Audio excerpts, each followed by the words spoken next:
That was one of those very efficient introductions, wasn't it? I was sitting there thinking, I'll just check I've got every page in my speech. And then I was up. Nice to be here with you all. I think CWA's turned on a beautiful day for us. Can I first acknowledge the traditional owners of this land and pay my respects to elders past and present, and acknowledge their continuing relationship with country. Well, last Friday, my friend and colleague Chris Bowen, the Shadow Treasurer, delivered a major speech to the Asia Society in Sydney, and in it he outlined Labor's comprehensive and holistic policy, Future Asia, our approach to engagement with Asia, an approach which is a whole-of-government framework underpinning our efforts to deepen and broaden our engagement with Asia. As the Shadow Treasurer said, Asian economies are changing and Australia isn't keeping up.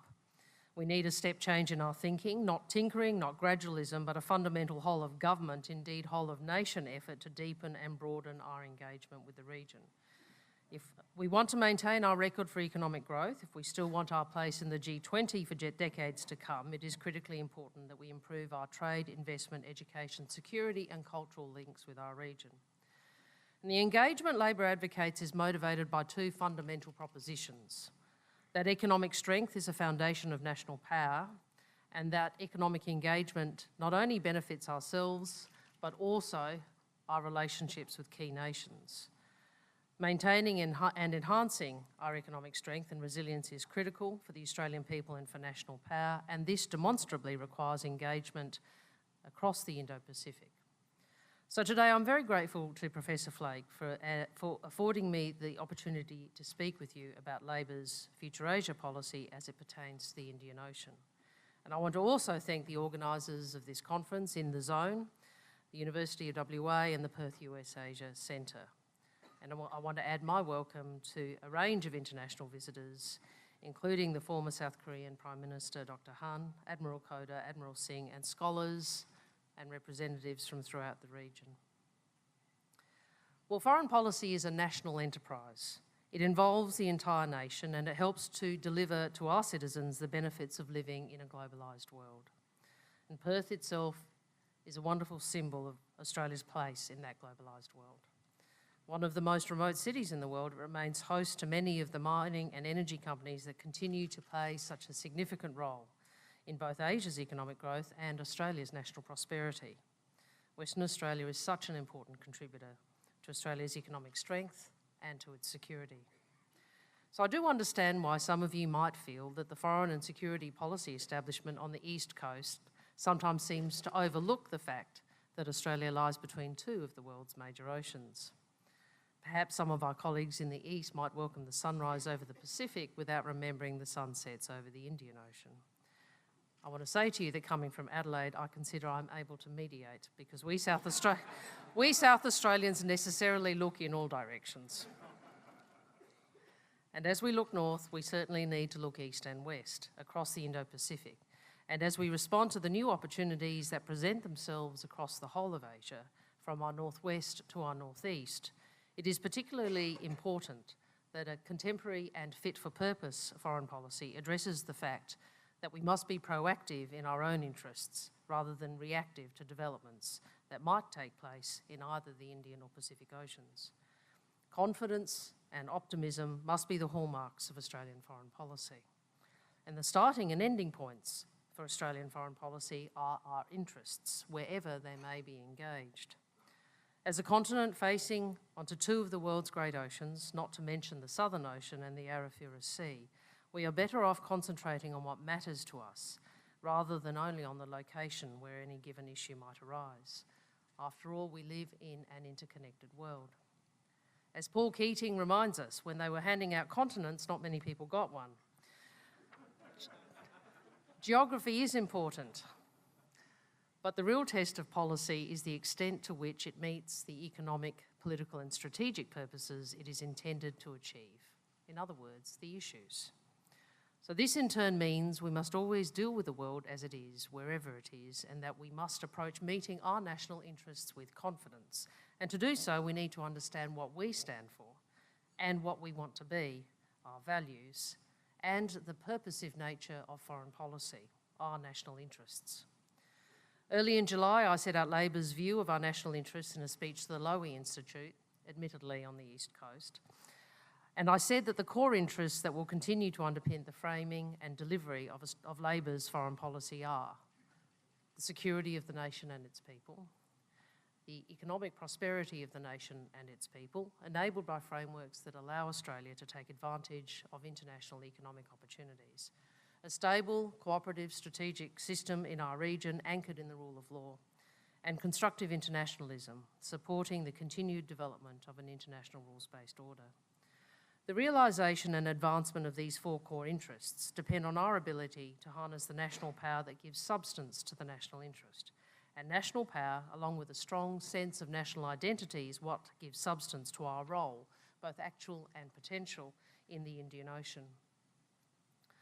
Australia is, of course, deeply enmeshed in what many like to call the Asian century.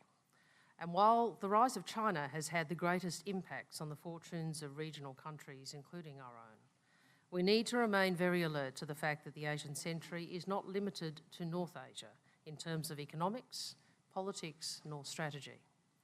In a recent speech delivered in Perth to the American Chamber of Commerce, Philip Lowe, the Governor of the Reserve Bank, reviewed the chapter in Australia's economic history that is now drawing to a close and turned his mind to the chapter that is about to start. He acknowledged that the current chapter has been a successful one for Australia, with real income per person around 20% higher than it was in the mid-2000s and real wealth per person around 40% higher. Inflation has averaged around 2.5%, GDP growth around 2.75%, and demand from China has been an important driver of this, along with Australia's decisive action to protect the economy during the global financial crisis. But as the Governor noted, growth in China is trending lower, with the Chinese economy going through some difficult adjustments as it transitions from a growth model based on industrial expansion to one based more on services. And that adjustment is exacerbated by an increasingly large and complex financial system. This transition has been one of the factors weighing on Australia's net growth in real per capita income since 2011.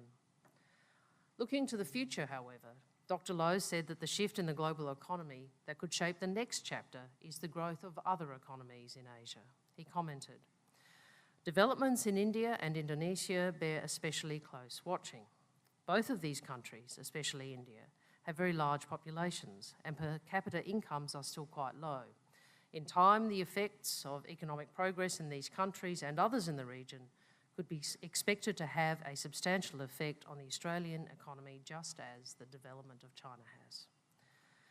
In response to a follow-up question, the Reserve Bank Governor accepted the premise that to secure our ongoing prosperity, the next wave of trade and investment has to come from India and Indonesia. Over the last 50 years, Australia's economy has benefited enormously from our trading relationships with the nations of North Asia as they rapidly grew their economies and the living standards of their populations. In the last years of the 20th century, Japan was our last trading partner, to be replaced by China in 2007. And Korea, of course, has been amongst our top 5 trading partners for decades. If India and Indonesia reach their full potential, there is every reason to expect that our Indian Ocean trade relationships can be as beneficial for all parties as our trade with North Asia has been across last half-century. Indian Ocean states are on the move. And of course, the biggest Indian Ocean state that's on the move is India. India's rise has long been anticipated, although it has been slow to materialise. Highly centralised economic policy, a heavily regulated economy, extensive subsidy schemes, and an inefficient taxation system have combined to shackle the economy, delaying the much hoped-for economic takeoff. It is fashionable in some quarters, of course, to entertain a rather negative view of India's economic performance. When compared one-on-one with China's growth, that's perhaps understandable, although it is rather like comparing apples with oranges. The fact is that India, particularly under Prime Minister Modi's leadership, has sustained remarkably high annual growth rates, and the indications are that it will continue to record strong levels of economic growth going forward. The recent cash crunch caused by the crackdown on the black economy through the removal of the 500,000 rupee notes has now washed through the economy, which is now again on an upwards trajectory. As the Asian Development Bank noted in its Asian Development Outlook 2017 report, increased consumption in India could engage excess capacity and encourage fresh investment. The report notes, public investment will continue to be an important driver of growth as private investment remains listless. Public investment is likely to receive a boost if the government receives significantly more revenue from the tax amnesties introduced in 2016. And current deleveraging by private corporations and a rising proportion of corporate debt instruments being upgraded signal improvement in corporate financial health, which could aid investment recovery. So the ADB's report supports optimism for the recovery and continued growth of the Indian economy. It will, of course, remain essential that domestic private investment in the national economy continues to grow in parallel with public investment. As India learns to invest in itself, the rest of the world will follow suit. And make no mistake, a strong and prosperous India is the key to the economic and strategic future of the Indian Ocean. Location and size afford India a central position in the long-term security and stability of the Indian Ocean region, something that has informed Prime Minister Modi's approach to regional security discussions and military exercises. I said earlier that security is predicated on a nation's economic strength, and this is why India's economic trajectory is so important. While realising its economic prospects is a challenge for India, its success would constitute a major strategic asset for the region. And this, allied to the fact that India is the world's biggest democracy, provides grounds for the optimism we should all share concerning the region's strategic future. So as we think about the Indian Ocean region's future, it is important that we identify what the key performance indicators might look like. We should define what makes for an optimistic and confident future in the interests not only of Australia, but all the nations of the region. So what would those KPIs be? First, the Indian Ocean region would be peaceful, stable, and secure. And that will be as much a consequence of sound domestic policy on the part of all nations in the region as it will be of the involvement of other international players, including China, the US, and global institutions. It will be driven by determination to avoid escalation and conflict through nations committing to an international rules-based order through which they resolve differences and work in a spirit of peaceful cooperation. Second, the Indian Ocean will be prosperous. And while this is in some measure linked to the policy drivers I've referred to, it will also be important that regional economies open themselves to greater participation in the global trade and investment system. The experience of North Asia is that trade and engagement have driven economic growth, lifting people out of poverty and creating a more prosperous region. After all, it is shared prosperity which grounds stability. And third, the Indian Ocean region will be interconnected. The Indian Ocean Rim Association is a key step in generating this interconnectedness, though there is much more to be done. And whilst governments will continue to provide much of the impetus towards making the Indian Ocean community more effective and robust, the private sector has a critical role to play as this century unfolds.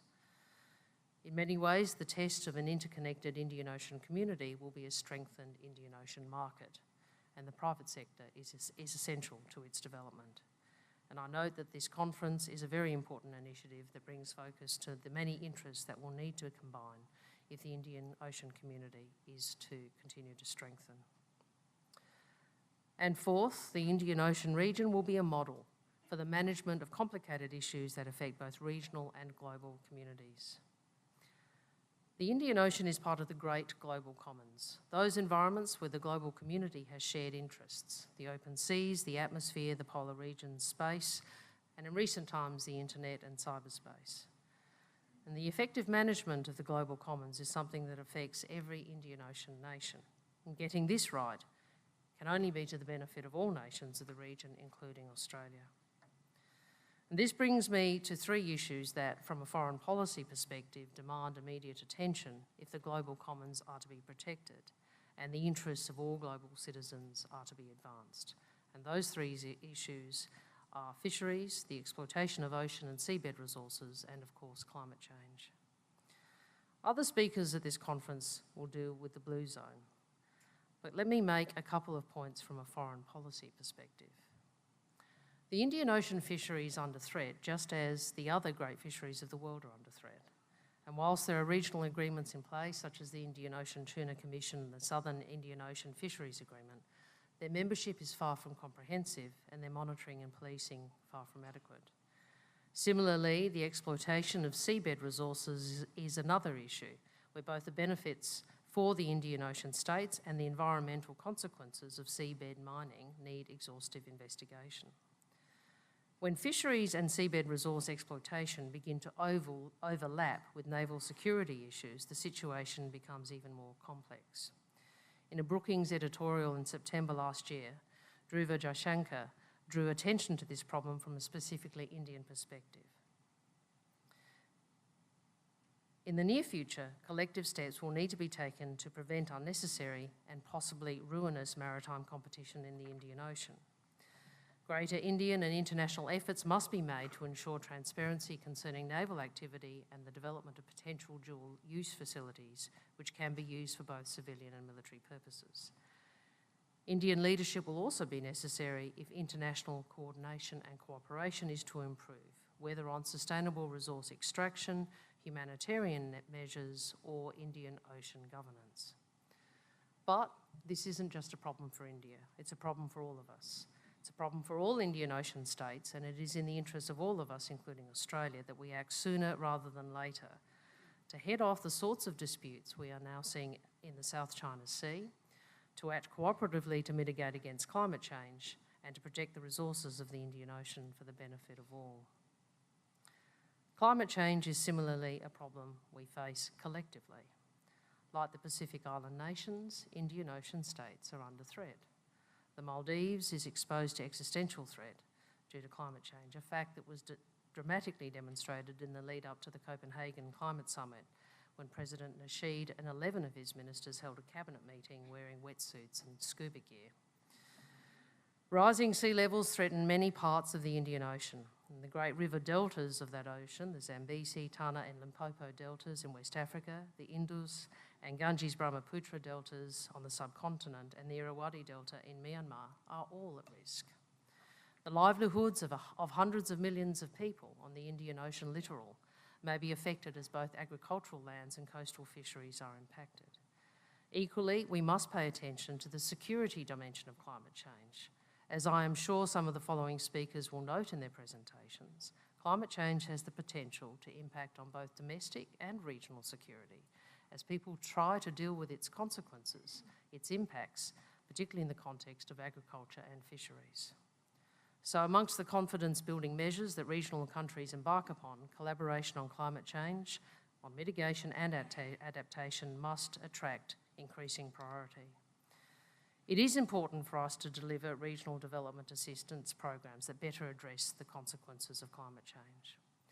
To its credit, the Jakarta Concord, IORA's 20th anniversary communique released March this year, recognised the need for enhanced cooperation amongst members to address issues relating to climate change. But, notwithstanding this is an issue affecting every IORA member, climate change remains on the back burner, subsumed within the fourth of the association's 6 priority areas, enhancing disaster risk management. This is a matter I would address as Minister for Foreign Affairs in a Shorten Labor government. We have begun to see too many governments around the world, including regrettably our own, start to waver on their commitment to the reduction targets under the Paris Agreement. There's not much point talking a lot about what climate change policies you will put in place if you're not prepared to actually contribute to meeting the challenge of reducing emissions globally.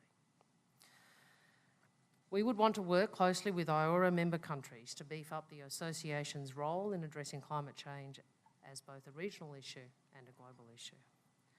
Of course, adaptation activities remain a high priority, but a deceleration in the rate of increase in carbon emissions leading to their eventual reduction must continue to be the central goal if the more drastic consequences of climate change are to be avoided. And all this must be achieved while also delivering continued economic development for the peoples of this region. During the Rudd and Gillard governments, Australia enjoyed a leadership role in global climate change efforts, particularly in the design of carbon pricing regimes and the management of carbon certificate registries. and we were a leading player in the design of mitigation and adaptation strategies. It is imperative that the entire global community comes to terms with the facts of climate change and with the need to get back on track with the decarbonisation of the economy and an evidence-based approach to energy, particularly renewable energy. The fact is the world is now exposed to greater climate risk, both near-term and into the future. And a shortened Labor government fully intends to get back to the business of constructive international action on climate change. And the Indian Ocean community as a whole has an important part to play in this task. And as a major international conference, focusing on Indian Ocean issues in the zone is an important contribution to energising the Indian Ocean community. It is a community that should play a role in global affairs commensurate with its abilities, its weight and its potential. So once again, I thank Professor Flake and his team for his efforts to that end. Thank you very much.